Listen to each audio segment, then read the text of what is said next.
നമസ്കാരം. ഒരു സ്ത്രീയോ പുരുഷനോ രണ്ട് വിവാഹം കഴിക്കുന്നതിൽ തെറ്റുണ്ടോ? അതൊരിക്കലും ഒരു തെറ്റല്ല. കാരണം 2ഉം 3ഉം 4ഉം വിവാഹം കഴിക്കുന്ന ആൾക്കാർ നമ്മുടെ ഈ ഒരു സമൂഹത്തിലുണ്ട്. ഒരു വിവാഹ ജീവിതം വേണ്ട എന്ന് വെച്ചിട്ട് അടുത്തൊരു ജീവിതം തിരഞ്ഞെടുക്കുന്നു. അതൊരിക്കലും തെറ്റല്ല. അപ്പോൾ അത് തെറ്റല്ലാത്തത് കൊണ്ട് തന്നെ അത് മറച്ചു വെക്കേണ്ട കാര്യമുണ്ടോ? മറച്ചു വെക്കേണ്ട ഒരു കാര്യമില്ല. ആരെങ്കിലും നമ്മളോട് ചോദിച്ചു കഴിഞ്ഞാൽ നമുക്ക് ഓപ്പൺ ആയിട്ട് തുറന്നു പറയാം, ശരിയാണ്, ഞാൻ ആദ്യം ഒരു വിവാഹം കഴിച്ചിരുന്നു, അത് വേണ്ടെന്ന് വെച്ചിട്ടാണ് രണ്ടാമതൊരു വിവാഹം കഴിച്ചത്.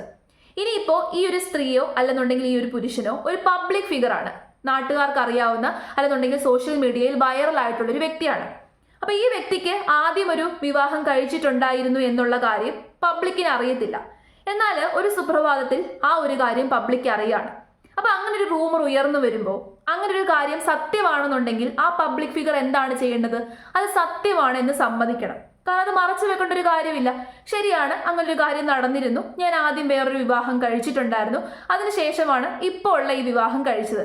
ഇങ്ങനെ തുറന്നു പറയുന്നതിൽ ഒരു തെറ്റുമില്ല. അതിൽ നമുക്ക് ഒരു തെറ്റും കണ്ടെത്താൻ സാധിക്കത്തില്ല. ആദ്യം ഒരു വിവാഹം കഴിച്ചു, ഇറ്റ്സ് നാച്ചുറൽ, ഓക്കെ. എന്നാൽ അതേസമയം ആ പബ്ലിക് ഫിഗർ അത് മറച്ചു വെക്കാണ്. അങ്ങനെ ഒരു വിവാഹമേ കഴിച്ചിട്ടില്ല എന്ന് പറഞ്ഞു കഴിഞ്ഞാൽ അതിൽ എന്തൊക്കെയോ നിഗൂഢതയില്ലേ? ആ പബ്ലിക് ഫിഗറിന് എന്തൊക്കെയോ കാര്യങ്ങൾ സാധിക്കാൻ വേണ്ടിയിട്ടായിരിക്കുമല്ലോ അങ്ങനെ മറച്ചു വെച്ചത്. അപ്പൊ അങ്ങനെ മറച്ചു വെക്കുന്ന വ്യക്തിയെ നമുക്ക് വിശ്വസിക്കാൻ പറ്റുമോ? ഒരിക്കലും വിശ്വസിക്കാൻ പറ്റില്ല. അപ്പോൾ രേണു സുധിയെ കുറിച്ച് ഞാൻ വീഡിയോ ചെയ്യുമ്പോൾ ഒരുപാട് ആൾക്കാർ എൻ്റെ കമന്റ് സെക്ഷനിൽ ചോദിക്കുന്ന ഒരു കാര്യമുണ്ട്, എന്തിനാണ് ആ സ്ത്രീയെ കുറിച്ച് പിന്നെയും വീഡിയോ ചെയ്യുന്നത്? അവരെ വെറുതെ വിട്ടൂടെ? അവര് ആർക്കും ഒരു ദ്രോഹവും ചെയ്യുന്നില്ലല്ലോ എന്ന്. എന്നാൽ രേണു സുധി എന്ന് പറയുന്നത് നമ്പർ 1 കള്ളിയാണ്. അത് മനസ്സിലാക്കിയത് കൊണ്ടാണ് അവരെ കുറിച്ച് വീഡിയോ ചെയ്യുന്നത്.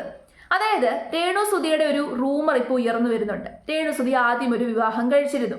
വെൽഡർ ബിനു എന്ന് പറയുന്ന ഒരു വ്യക്തിയാണ് അവരാദ്യം വിവാഹം കഴിച്ചത്.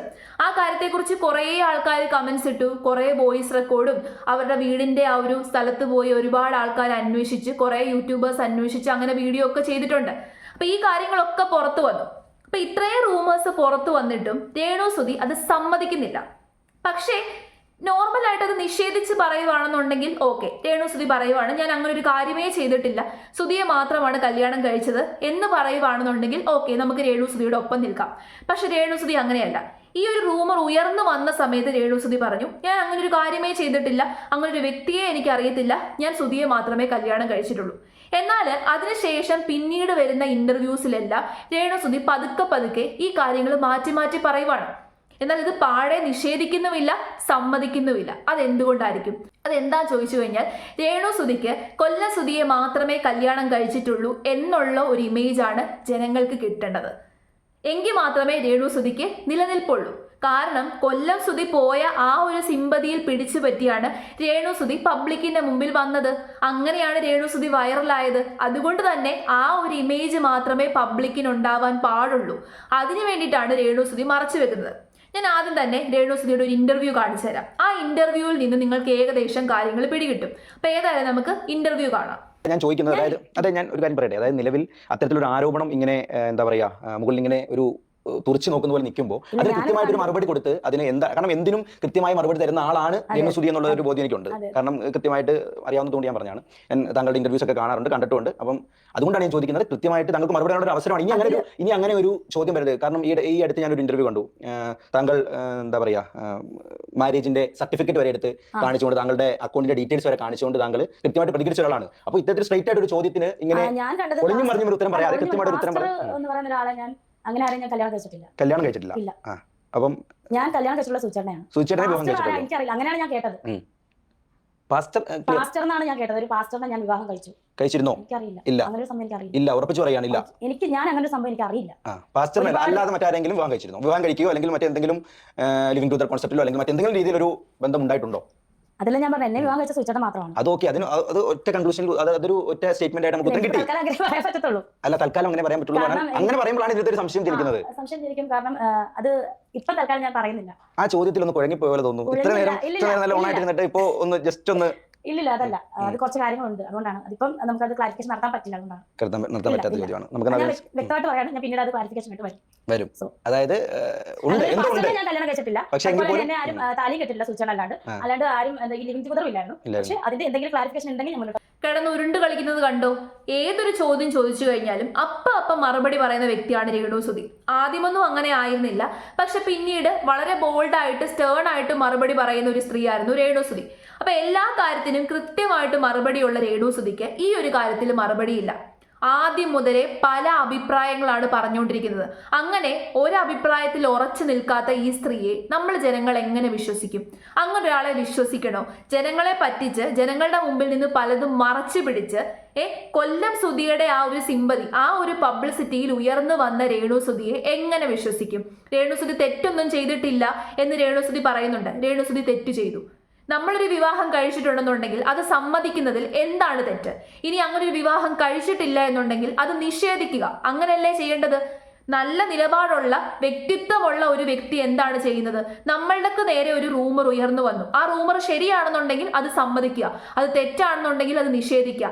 ഇതൊന്നും ചെയ്യാതെ ഇൻ ബിറ്റ്വീൻ നിൽക്കാണ്, രണ്ട് വള്ളത്തേലും കൂടി കാല് ചവിട്ടിയിട്ട്. എന്നിട്ട് പറയുന്നുണ്ട്, ഞാൻ ഒരു സമയത്ത് അത് ക്ലിയർ ആക്കും, ഞാൻ ഒരു സമയത്ത് അതിന്റെ ക്ലാരിറ്റി തരും. എപ്പോൾ തരുമെന്ന്? ഇത്രയും നാളും ഇങ്ങനെ ആയിരുന്നില്ലല്ലോ പറഞ്ഞുകൊണ്ടിരുന്നത്. ഇത്രയും നാളും പറഞ്ഞത് എന്നെ കൊല്ലസുതി മാത്രമേ കല്യാണം കഴിച്ചിട്ടുള്ളൂ, എൻ്റെ ജീവിതത്തിൽ കൊല്ലസുതി മാത്രമേ ഉണ്ടായിരുന്നുള്ളൂ. നിങ്ങൾ പിടികിട്ടിയോ? ആ ഒരു ലൈൻ നിങ്ങൾക്ക് പിടികിട്ടിയോ? അതായത് കൊല്ലസുതി മാത്രമേ ഉണ്ടായിരുന്നുള്ളൂ എന്നുള്ള ഇമേജ് ആണ് പബ്ലിക്കിനുള്ളത് എന്നുണ്ടെങ്കിൽ സിമ്പതി കിട്ടും. ഇല്ലെന്നുണ്ടെങ്കിൽ സിമ്പതി കിട്ടുമോ? ഇല്ല. കൊല്ലസുതി പോയ സമയത്ത് ഈ ഒരു കാര്യം എല്ലാവർക്കും അറിയാമായിരുന്നുണ്ടെങ്കിൽ ഒരിക്കലും രേണുവിന് ഇത്രയും സിമ്പതി കിട്ടത്തില്ല. അങ്ങനെയാണ് ജനങ്ങള്. ഇതിനു മുമ്പ് വേറൊരാളെ വിവാഹം കഴിച്ച സ്ത്രീയാണ് രേണു. കൊല്ലസുതി പോയി, ഇനിയിപ്പോൾ വേറെ ആരെ വേണമെങ്കിലും വിവാഹം കഴിക്കും എന്നുള്ളൊരു തോട്ട് മാത്രമേ ജനങ്ങൾക്ക് ഉണ്ടാവത്തുള്ളൂ. പക്ഷേ എല്ലാ ജനങ്ങളും വിചാരിച്ചു വെച്ചിരുന്ന എന്താണ്? കൊല്ലസുതിയെ മാത്രമാണ് കല്യാണം കഴിച്ചത്. പാവസ്ത്രീ, വിധവയായി പോയല്ലോ, ഇനി അവരെങ്ങനെ ജീവിക്കും?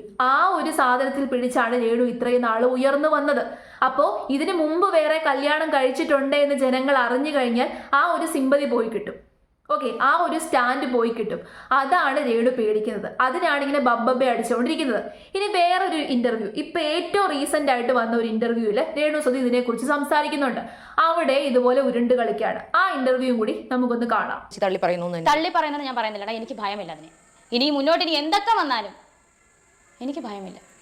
എൻ്റെ ലൈഫിൽ എന്തൊക്കെ നടന്നോ അതെല്ലാം ഇദ്ദേഹത്തെ അറിയിച്ചു, ഇദ്ദേഹത്തിൻ്റെ വീട്ടുകാരെ അറിയിച്ചു, മകനെ അറിയിച്ചിട്ടാണ് ഞാൻ ഇദ്ദേഹമായിട്ടൊരു എന്താ പറയുക ബന്ധത്തിലെത്തുന്നത്. ഇനി എൻ്റെ ലൈഫ് ഇനി ചകഞ്ഞ് ഇനി ഇവന്മാർ കൊണ്ടുവന്നാലും, സുധിച്ചേൻ്റെ ലൈഫ് ചകഞ്ഞ് കൊണ്ടുവന്നാലും രേണു സുധി തളരത്തില്ല. ഒറ്റയ്ക്ക് ഇങ്ങനെ തന്നെ നിൽക്കും. ഇദ്ദേഹത്തിൻ്റെ ആത്മാവ് എൻ്റെ കൂടെ ഉള്ളിടത്തോളം കാലം ആർക്കും എന്നെ തളർത്താനും പറ്റും. അതെ, ഈ പാസ്റ്റ് പറയുന്ന കൂട്ടത്തിൽ ഞാലിയാങ്കുഴിയിലുള്ള ബിനു കഴിഞ്ഞ കാര്യമാണ്. കഴിഞ്ഞ കാര്യം ഞാൻ പേരൊന്നും പറയുന്നില്ല. ഈ പാസ്റ്റർ എനിക്കറിയത്തില്ല, പാസ്റ്ററിനെ എല്ലാം കഴിഞ്ഞ കാര്യങ്ങൾ ഇല്ല. എല്ലാം ഒരു ലൈഫിലുണ്ട്. നമ്മളത് എന്താ പറയുക, അത് ഒരിക്കലും ഓർക്കാൻ പോലും പറ്റാത്ത കാര്യങ്ങളൊക്കെയാണ്. ഞാനൊന്നും അങ്ങനെ ഓർക്കാറൊന്നുമില്ല. എന്തുവാകട്ടെ, അങ്ങനെ ലൈഫ് ഉണ്ടെങ്കിലും ഇല്ലെങ്കിലും ഞാൻ എന്തായാലും എന്നെ അറിയിക്കുന്നവരെ അറിയിച്ചിട്ടാണ്. അപ്പോൾ അദ്ദേഹം തന്നെയാണ് പറഞ്ഞത് എന്തിനാണ് ഇതും പാസ്റ്റ് ഈസ് പാസ്റ്റ്. ഇപ്പോൾ എന്താണോ അത് നമ്മൾ ചെയ്താൽ മതി, മറ്റുള്ളവർക്ക് മുന്നിൽ പറഞ്ഞാൽ മതി. അദ്ദേഹത്തിന് ഞാൻ കൊടുത്ത വാക്കാണ് ഞാനത് പ്രാവർത്തികമാക്കുന്നത്. പിന്നെ ഇത്രയും നാൾ ചോദ്യങ്ങളോ ഉത്തരങ്ങളോ ഒന്നും ഇല്ലായിരുന്നു. ഈ ഇടയിൽ തൊട്ട് ഈ ഇത് ചെയ്തുകൊണ്ടാണ് ഞാൻ ഒരു മൈസ്ട്രീമിന് ഞാൻ ക്ലാരിഫിക്കേഷൻ കൊടുത്തായിരുന്നു. അത് കൂടുതലൊന്നും എനിക്ക് സംസാരിക്കാനില്ല. പറയേണ്ടവരോട് പറഞ്ഞിട്ട് തന്നെയാണ്. അതും ഇങ്ങനെ ഒരാളല്ലല്ലോ രംഗത്ത് വരുന്നത്. വിനു ആളല്ലല്ലോ രംഗത്ത് വരുന്നത്. ഈ പറയുന്ന ഈ വ്യക്തി ഭാര്യയും മക്കളൊക്കെ ആയിട്ട് ജീവിക്കുന്നത് കമന്റ്സിലൂടെയാണ് വരുന്നത്. അതാണ് കുശുംബം എന്ന് പറഞ്ഞ കുശുമ്പിനും അസൂയയ്ക്ക് മരുന്നില്ലെന്ന് പറഞ്ഞത് ഭയങ്കര സത്യം തന്നെ. എടേ നിങ്ങൾ കുശുമ്പൊന്നും പിടിക്കണ്ട, ഞാൻ സാധാരണക്കാരി തന്നെ, ഞാൻ എങ്ങും പോയിട്ടില്ല, ഞാൻ ഇങ്ങനെ തന്നെ ഇരിക്കണല്ലോ. ഉരുണ്ടുകളി കണ്ടല്ലോ. രണ്ട് വള്ളത്തേലും കൂടി കാല് ചവിട്ടി വെച്ചാലേ കുറച്ച് കഴിയുമ്പോൾ ഏറ്റവും വലിയ പ്രശ്നമാകുമെന്ന് രേണുസുതി മനസ്സിലാക്കുക. ഇനി രേണുസുതി ബിഗ് ബോസിലേക്ക് പോകാനാണ് ഉദ്ദേശിച്ചേക്കുന്നത്. ബിഗ് ബോസിലേക്ക് സെലക്ഷൻ കിട്ടിയെന്ന് തോന്നുന്നു. 90% രേണുസുതി കാണാനുള്ള സാധ്യതയുണ്ട്. ബിഗ് ബോസ് ചെന്നിട്ട് കഥ പോലെ ഈ ഒരു കാര്യം പറയും. ബിഗ് ബോസ് ചെന്നിട്ട് കണ്ണീർമഴയായിരിക്കും. ചിലപ്പോൾ ആ സമയത്തായിരിക്കും രേണുസുതി ഇതിനെക്കുറിച്ചിട്ടൊരു ക്ലാരിറ്റി തരുന്നത്. അതിനു വേണ്ടിയിട്ടാണ് ഇങ്ങനെ മറച്ചു പിടിച്ച് വെച്ചേക്കുന്നത്. ഇതുപോലെ ഒരു രീതിയിൽ നിലപാടില്ലാത്ത, വിശ്വാസവഞ്ചന കാണിക്കുന്ന, ആൾക്കാരുടെ മുമ്പിൽ കള്ളത്തരം മാത്രം പറഞ്ഞുകൊണ്ടിരിക്കുന്ന ഒരു സ്ത്രീയെ നമുക്ക് എങ്ങനെ വിശ്വസിക്കാൻ പറ്റും? ജീവിക്കാൻ വേണ്ടിയിട്ട് ജനങ്ങളുടെ മുമ്പിൽ കള്ളത്തരം വന്ന് പറയണമെന്നൊരു നിർബന്ധവും ഇല്ല. ജീവിക്കാൻ വേണ്ടിയിട്ടായിരിക്കാം. ഓക്കെ, കഷ്ടപ്പെട്ട് ഓരോ കാര്യങ്ങൾ ചെയ്യുന്നുണ്ട്, ആൽബത്തിൽ അഭിനയിക്കുന്നുണ്ട്, അതെല്ലാം ആയിക്കോട്ടെ. എന്തുകൊണ്ട് കള്ളം പറയുന്നു? അതാണ് എൻ്റെ ചോദ്യം. എന്തുകൊണ്ട് ഉറപ്പിച്ച് പറയാൻ പറ്റുന്നില്ല? ഒരു കാര്യത്തെ കുറിച്ചിട്ട് ഉറപ്പിച്ചൊരു മറുപടി പറയാൻ എന്തുകൊണ്ട് പറ്റുന്നില്ല? ഇത്രയും നാളും വളരെ മനോഹരമായിട്ട് മറുപടി പറഞ്ഞുകൊണ്ടിരുന്ന രേണുസുതി ഈ ഒരു ചോദ്യം വരുമ്പോൾ ആ ചോദ്യത്തിന് മുമ്പിൽ കുഴഞ്ഞു നിൽക്കുകയാണ്. ആ ചോദ്യത്തിന് മുമ്പിൽ അവർക്ക് ഉത്തരവില്ല. ആ ചോദ്യത്തിന് മുമ്പിൽ കൃത്യമായിട്ടൊരു ആൻസർ ഇല്ല. പാസ്റ്റിനെ കുറിച്ച് പറയാൻ അവർക്ക് മടിയാണ്. അത് സമ്മതിക്കത്തില്ല. എന്തുകൊണ്ട് സമ്മതിക്കുന്നില്ല? അതാണ് എൻ്റെ ചോദ്യം. ഒരു കാര്യം ചെയ്തിട്ടുണ്ടെന്നുണ്ടെങ്കിൽ ചെയ്തിട്ടുണ്ടെന്ന് പറ. അതൊരു തെറ്റായിട്ടുള്ള കാര്യമൊന്നും അല്ലല്ലോ. കാരണം ഒരാളെ നേരത്തെ വിവാഹം കഴിച്ചിട്ടുണ്ട്, അതൊരു തെറ്റായിട്ടുള്ള കാര്യമൊന്നുമല്ല. ആ വിവാഹ ജീവിതം വേണ്ടെന്ന് വെച്ചു, അതിനുശേഷമാണ് സുധിയെ കല്യാണം കഴിച്ചത്, അങ്ങനെ പറഞ്ഞോ, ഒരു വിഷയവും ഇല്ല. പക്ഷെ അത് മറച്ചു വെക്കുന്നുണ്ടെങ്കിൽ അതിനകത്തുണ്ട് രേണു സുധി എന്ന് പറയുന്ന സ്ത്രീയുടെ ക്രൂക്കഡ്നസ്. അതാണ് ചതി. ആ ചതിക്കെതിരെയാണ് ഇപ്പൊ സംസാരിച്ചത്. അപ്പൊ നിങ്ങൾ തന്നെ പറ, രേണു സുധിയെ കുറ്റപ്പെടുത്തുന്നതിൽ തെറ്റുണ്ടോ ഇല്ലയോ? ഇത്രയൊക്കെ കണ്ടില്ലേ, ഇത്രയൊക്കെ കേട്ടതിന്റെ അടിസ്ഥാനത്തിൽ നിന്ന് നിങ്ങൾ തന്നെ പറ. അത് റൂമർ ആണെന്നുണ്ടെങ്കിൽ നിഷേധിക്കുക, റൂമർ ആണെന്ന്. ഇതൊന്നും ചെയ്യുന്നില്ല. എല്ലാവരും പറയുന്നുണ്ട് വെറും കമന്റ്സ് അല്ലേ, യഥാർത്ഥത്തിലുള്ള വ്യക്തി പുറത്തേക്ക് വന്നിട്ടില്ലല്ലോ. ആരും പുറത്ത് വന്നിട്ടില്ലെന്നുണ്ടെങ്കിൽ, അങ്ങനെ ഒരു സംഭവം ഇല്ലെന്നുണ്ടെങ്കിൽ അത് തെറ്റാണെന്ന് പറഞ്ഞൂടെ? നമ്മളെല്ലാവരും അങ്ങനല്ലേ? നമ്മുടെ ജീവിതത്തിൽ അങ്ങനെ ഒരു കാര്യം നടന്നിട്ടില്ലെന്നുണ്ടെങ്കിൽ നടന്നിട്ടില്ല, നടന്നിട്ടുണ്ടെന്നുണ്ടെങ്കിൽ നടന്നിട്ടുണ്ട്. ഇങ്ങനെ പറയാൻ പറ്റാത്തൊരു സ്ത്രീയെ നമുക്ക് എങ്ങനെ വിശ്വസിക്കാൻ പറ്റും? വിശ്വസിക്കാൻ പറ്റത്തില്ല. അപ്പോൾ അതിൽ തന്നെയുണ്ട് രേണു സുധിയുടെ ചതി.